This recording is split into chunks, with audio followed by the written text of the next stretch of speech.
So, hi Mitanshi, how are you? Hi, I'm good. How are you? I'm good. So, what we're going to do today is kind of like a very, non-informal interview, just to help other people, and their friends regarding how to be with someone who has IBD, and also for those who have IBD to not feel lonely, and that they can also, find friends like you, and just to help them out regarding how to maneuver this. Yeah. So, Yeah, yeah. so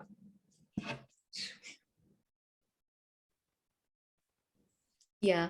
So I think that is like so helpful because I mean everyone's gonna have friends, they're gonna go through these diagnoses and everything like that. So I think it would be nice, I think, to kind of just go back in time and talk about how everything started when you joined university and all of that. Do mhm. you think? Yeah, I mean that would actually be the best place to start with. I remember in undergrad I was still undiagnosed. I only got diagnosed, I think, around 3 months into our first year. So I came in all skinny and not knowing what was wrong or anything like that, and that's the first time you saw me. So you hadn't seen me before I had gotten my Crohn's. You had only seen me through this. So how was you? What was your like first impression of seeing this Yeah, yeah. extremely skinny girl for like yeah, how was it? Yeah. No, I think for me, more than skinny, it was just like it was difficult to see you in the way because you looked very tired and weak Mm. all the while through. And I remember, like, I mean, just seeing you, it felt like something was going on. So I had to ask, and I think we were in our lecture and we just had like a very brief, like, introduction kind of a thing. Yeah. And then you were like, I have IBD. And I mean, obviously, it was difficult because we didn't know what IBD was, like Yeah. me and especially our other friends. But then we had to ask you, and then that's when you told us about the condition and stuff. So it was like it was difficult for us to know, but we could like sense the severity of what was going on with you. Mm. So that's how we kind of understood. And I think you also showed us kind of some pictures of how you were like before, earlier, and Yeah. how you're like now. So I think that's when the drastic, all how drastic it was, that kind of dawned upon us, and then we kind of realized how things were. Yeah, true. So like how was it like when I first told you guys that I have something called Crohn's, and as you said it was something completely new, even I did not know about that. So did you like go back and research upon it, because it seemed like you guys knew a lot about it? Next time that we met, and you all seem much more well informed, because I was not the one that told you all the details, because I myself did not know it. So how did that go about? Yeah, I think I think I myself had ulcers and everything. So Mhm. I went for stomach condition myself. So obviously it was, I mean, I knew it's like a stomach related condition. I mean, I didn't get into a lot of details because it was difficult for me to kind of understand what exactly it was. Mhm. But then I don't think I researched upon it, but then I kind of read upon it where like something maybe came across, and I can't recall exactly. But then I remember then asking you, is like a proper stomach condition, and what kind of happens. And that's when you were like, this is how it is. I mean, it is quite difficult to handle. It does affect like your bowel system and everything like that. Food related issues arise. There are sensitive things around that. You have to like go to the washroom, have to use it like several times. Mhm. And then there are like these bouts which happen. Sometimes it's like very severe, like, and then other days are like all right. So I think slowly, and I think you helped us walk on this journey along with you, like through your diagnosis. And we then, we came together to kind of, help you to get better as well, and to like inform our own understanding as well. Yeah, that's true. I just still remember like the first time that like even I heard about this, the first thing that came into my mind is I just made these new friends. How are they going to take this? I mean, are they still going to be my friends after knowing this, or am I just going to be alone for this entire undergrad? So Yeah. very pleasant surprise for me when you guys accepted it. And even though there are so many limits to doing stuff like hanging out, eating out, because all those were major restrictions for me. So Yeah, yeah. I can understand how frustrating it must have been for you, Yeah. to No, I think that's like a important point that you highlighted. The sense of fear, insecurity, and anxiety. I think we saw it, and that made us even like want to be like more kind of empathetic and like more understanding of your condition. because we sense that you wanted us to be there and we ourselves wanted to be there. So I think you helped us kind of yourself bridge the gap between what you were experiencing and what was needed in that point to make you feel better. So I think that there was nothing much better which could have been done. So I think even while we're doing this interview, I think something which is like so important is like, as friends, like as a friend, I would say to someone who has another, just listen to everything which is going on. Look at verbal cues, look at like everything, like non-verbal cues, how your friend is feeling and what do they need at that point in time. Because I think you want to be doing so many things, but then you also want to be understanding what that person needs at that point in time. So just be there by your friend and just like listen. That's it. That is something so important for people to understand, that you might think that you're helping them by doing certain things, but that might actually be making them uncomfortable. So one of Exactly. the main things that I wanted at that time and I got was, you listened to me. Like, you didn't give your opinion about it, but you just listened to my frustrations, to my struggles, to the pain, whatever. And only when you felt it was appropriate to give a solution, you gave, because you didn't have an understanding of what the condition was, neither did I. So you didn't want to seem ignorant about it, but you were there like a shoulder for me. Like, if anything goes wrong, I'm here to listen to you, but I'm not going to give you unsolicited advice. Just, I'm going to be there with you, which I feel is something so important for anyone, like, no, not just with IBD, with anyone going through something in life. Just Yeah. be there for that person, and don't just keep giving advice unless it's asked for. Sometimes all we want is just a shoulder to lean on, and and an ear Yeah. to tell our problems to. That's what we Yeah. want. That's so true. And especially considering this entire like kind of a university environment and life, because there was so much coming up. There were like assignments coming up, like adjusting to this entire new scenario of like being first year in university. So assignments coming right at you, just like normal, like these conditions like happen at you, like just basic things like even food and like commuting and all of that. Yeah. So do you want to talk about how we managed like metro rides and like there was food stuff Oh yeah, going the on there? the metro rides is, you just can't forget that. So for like those of you who are watching, like, so from our house to the university, the distance is only 20 minutes. Okay, and by car, and if you use the public transport, the metro, it is only 45 minutes. But we used to leave our house around 2 hours early, because I used to get down at every station to use the washroom. So now you easily could have like just gotten out, like gotten late, and you could have told me, you go on your own. Why should I leave so early when it's just going to take me 45 minutes?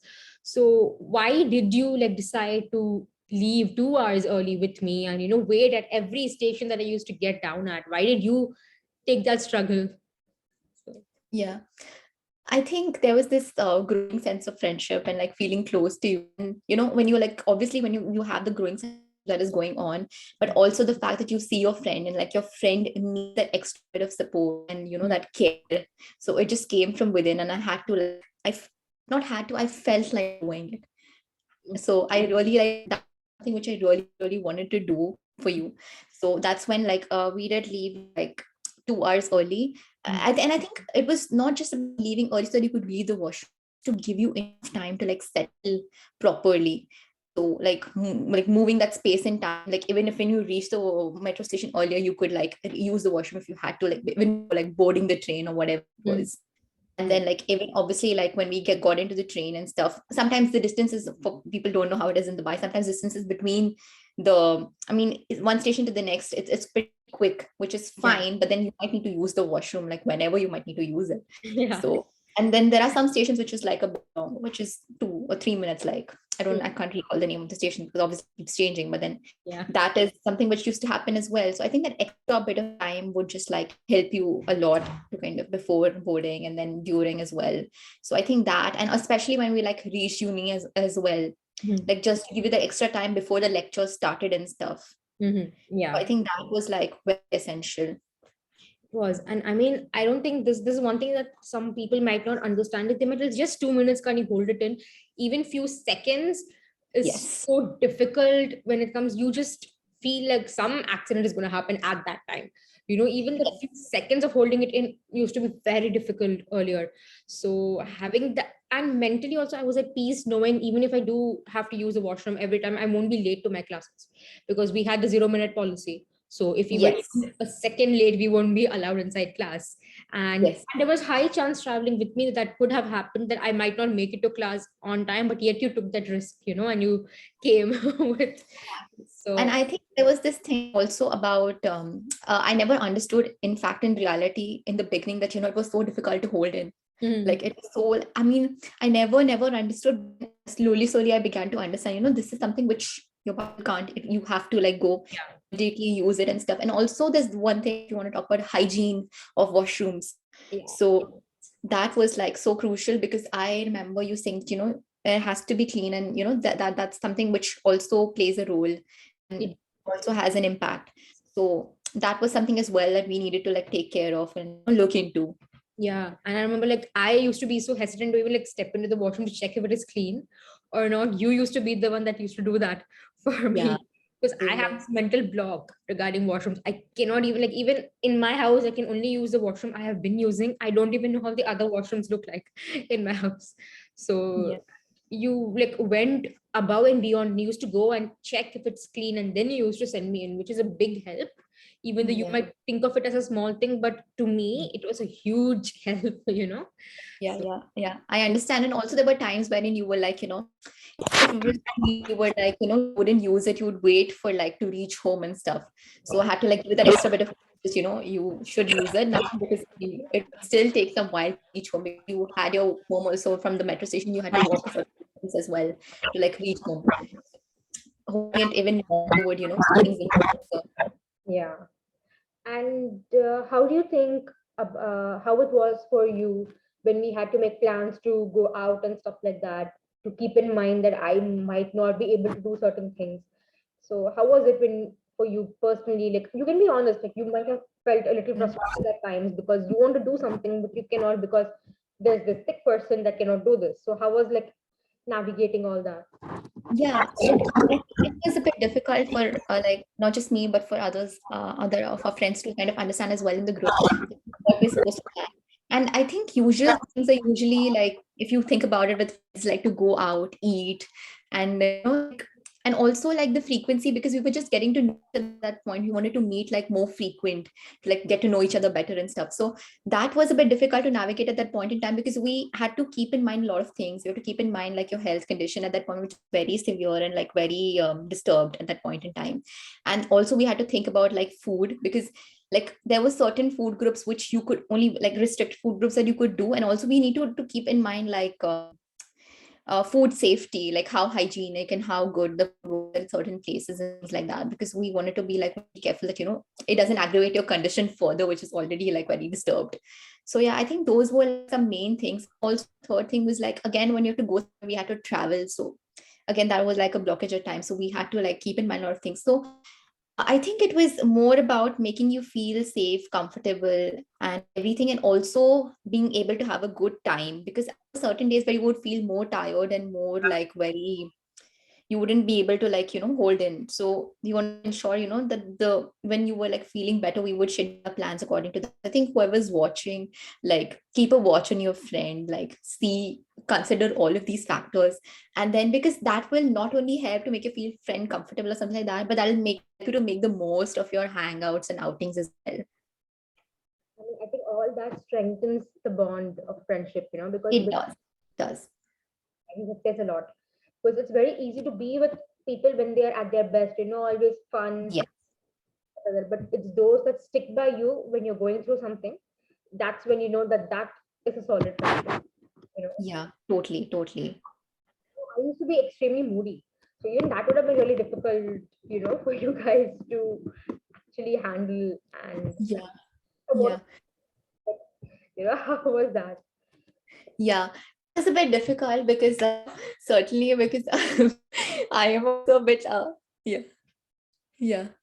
So it was a bit difficult because certainly, I mean, it was difficult to understand what brought about those mood change, because you would be fine like in class and stuff and we're doing our thing, and then suddenly it would kind of hit us that, or me, or specifically that, something is not right, and sometimes what happens is that you cannot explain what exactly is not right there. So there's not everything, you can't put like a nail or like a finger to something like that, because there's so much that goes on with this condition. It is so multifactorial in nature. So it took a lot of time to kind of gain that understanding. And I think at times it's not only just about being like, tell me what it is, but also like just giving you your time that, like, okay, all right, Malka's not feeling all right. And when she feels that she needs to say something, she'll say it. So just learning to understand the silences and pauses, because I think as a person, naturally, I'm just like, just tell me what's wrong. But then I kind of, that time I understood that, like she needs her space and while, and then she'll come back to it. So yeah. Just give people the space so that they'll open Yeah. up. But yeah, even from my side, it was not fair to snap at you guys because you guys had your own struggles. Okay, I was not the only one going through things. Everybody goes through something in life. So even Yeah. the moment when you're sick, it's very the first emotion that comes to you is anger because you don't have the energy to feel anything else. So Yeah. resort to is anger and just snapping at people. But thank you and all our friends for just staying by me and not really being like this is too much, like enough, because you guys had other friends. It's not like I was your only friend. So I would have easily been like, what, can't do deal with this anymore. But thank you for not doing that. No, no, we have to, and we had to. I think that's just something for everyone who's watching this video as well. Like like all the friends who are watching this video as well. Like stick by your friend, understand, appreciate all the silences and pauses. Just be there, be there in the moment. Like just don't drift away from the moment, like thinking that, I don't know, whatever she like, what kind of person she even is, or like what is she gonna even do next. Don't like judge, just be there in the moment, and like just make your friend feel comfortable. I think that's just these sound like very basic and simple things. They are like so difficult to do at times, because we are at the end of the day human beings, and we're above diagnoses and everything. We're going to have your own reactions and all of that, but like just be there. Yeah, that's so true. And Yeah. it wasn't difficult for you also because you also had your health struggles. You were diagnosed with PCOS at that time, and you were maneuvering that as well as this. So, do you want to talk a bit more about how you managed? Because I know a lot Yeah. of people have that condition as well. It will help them also, Yeah. Yeah, so I had PCOS then. I mean, obviously I have it now as well, but it's more like chronic and actually more now. Earlier, it was not very diagnosed. It was just like a very basic diagnosis of PCOS. So that's when I had started. I got like diagnosed with PCOS, but I didn't have like a proper like what severity or something like that diagnosis kind of. So it was pretty bad at that point, because I used to feel very frail and tired myself as well. So I would just be like, I'm so tired, like I can't do the travel as well myself. So it was like it made it difficult at once in time as well for me, because I was not feeling all right. But I felt it brought us a sense of unity as well, because we both were sick. So there was this shared sense of understanding that, Maalvika, you're sick, Mitanshi, you're also sick. So let's just take it easy and slow. So that kind of helps as well. And just like that, talking about like our daily struggle, Mitanshi, what's going on with your PCOS, so Maalvika, what's going on with your Crohn's. So I think that kind of helps as well in a way when you have like a friend who's also experiencing like a health related condition as well. So I think that was like very, it also helped to lift some blocks from that kind of a difficult feeling of what was going on with the condition, and also like build like a shared sense of bond and understanding, like more unity in the friendship, that kind of a thing. definitely. And I also Yeah. like that the one thing that helped me survive really was your mom's food. Anytime that you always used to bring extra because you know that I loved your mom's food. And apart from my mother's cooking, your mom's cooking was the only thing that didn't upset my stomach. So, Yeah. bored of my home food or something like that, your mom's food was always there, to and used to bring so much extra. I remember one day I had really bad fever. This is not Crohn's related, but fever, and I could at that time I was not allowed to have paracetamol or anything like that. And it was your mom's food that helped me, get through that. Yeah. So, Yeah. and thanks to the mom No, so much. yeah. Yeah, I'm so glad that helped, because I remember, because when mom used to give me food and stuff, and obviously my mom also knew about your condition and stuff. So we used to have this chat, like I can't eat and stuff, all of this stuff. So it was like mom used to keep asking me what does she eat and stuff. So we used to kind of discuss, and then mom used to obviously like make, mom loves food and loves to make food and stuff and feed people. So she obviously used to make a bit of extra stuff as well, things like you could eat as well. So I think that used to help us like survive those extra hours in university as well, because we had long days sometimes and it was so difficult. Obviously, we couldn't like do food court food and all that, because both of us had health related conditions. So we used to avoid as much as possible. So that was like the best. That is like one of those happy moments, like when you look back to it, like food together and all the homemade food to enjoy. So yeah. Another thing that people must know is that we did our undergrad together and we also did our masters in the same uni in UK. So Yeah. I think in UK we both were a bit better health wise at the beginning, and then Yeah. I was completely fine in UK. To be honest, like my health was so good, but you were going through a lot of health struggles there. Yet Yeah. pick up on me and make sure that I was okay. And even when we went on our day trips, you and our friend, you both made sure that everything was going okay. So thank you that even though you were going through more health struggles at that time, you still made sure that things with me was all right. So thank you. No, no, no. No, thank you there. So I had to do it because you did the same as well. And I was like struggling a lot with health at that point in time. So it was obviously very tough to kind of navigate things through. But I think that's the thing, like don't I would say is that no matter whatever you're going, your friend is struggling with your health, you're struggling with your health. I mean, at times, sometimes hangouts as well, they help a lot. So don't cancel plans. I think this is something we have realized so much, like the both of us from our experiences. So with the works and all of that, just push a bit through and just go out and enjoy in that moment, because anyways your friends, both of you, there's a mutual sense of understanding, you know about your conditions, so they're going to anyways help navigate or something. So find a middle ground and go do it, because at the end of the day it helps you to get better physically and also mentally. So finding that balance is like so crucial, because imagine if we just kept thinking and just ran that cycle and did nothing about it, then that would have also in a way not helped. Absolutely. I mean, and especially on the days you have a flare, understandable. You can't even get out of bed. So your friends are going to understand. That's why they are your friends. If they don't understand, then I think it's time to, you know, are truly your friends. But Yeah. if you're genuinely feeling good, do the things that make you happy.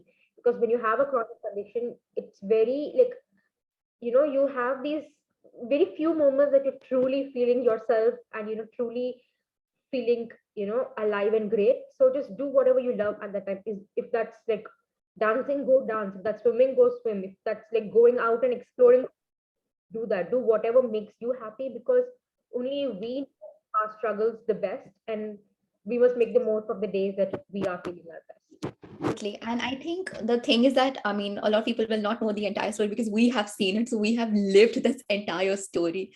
So they wouldn't know it. But then we have seen Malvika at her worst, and we have seen her in the middle, and we have seen her now. So for us, it is like this entire roller coaster that we have seen and we have lived, we have experienced with her as friends. So no one who knows better than us, obviously.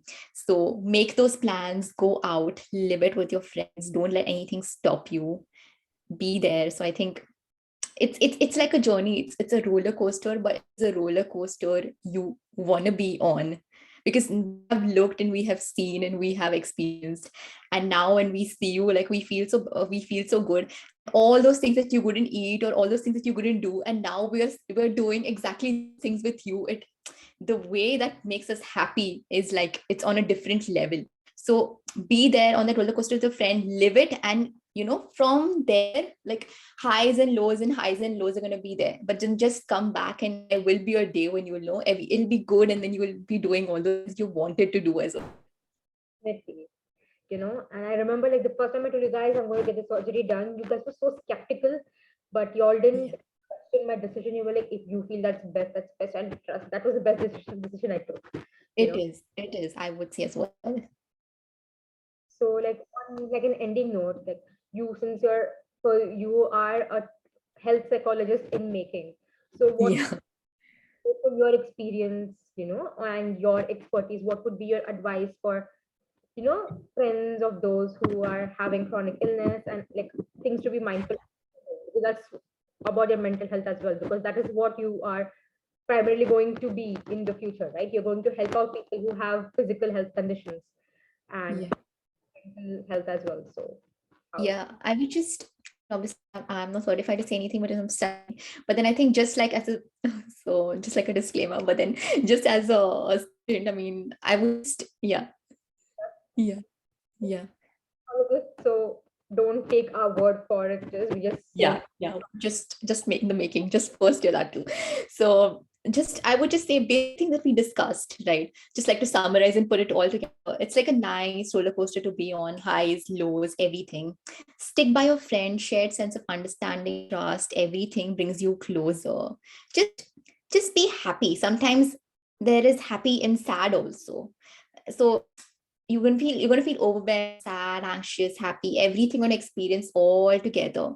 Like just be there by your friend and live it in that moment. Obviously, very, very important because physical and mental health are interlinked to each other. Physical health will impact on mental health will have it on physical health. So there are so many, there's everything, the psychological factors, there are social factors, there's biological factors, everything happens. So life happens in general. So understand that, have a sense of gratitude, have a sense of kindness is so important. Have this understanding. And that's it. Just be by your friend, be happy. Okay, so thank you so much for agreeing to do this interview, It's and my I hope pleasure. this So glad. journey helps others that are going through and are in the same position. Yeah. Thank you. Thank you.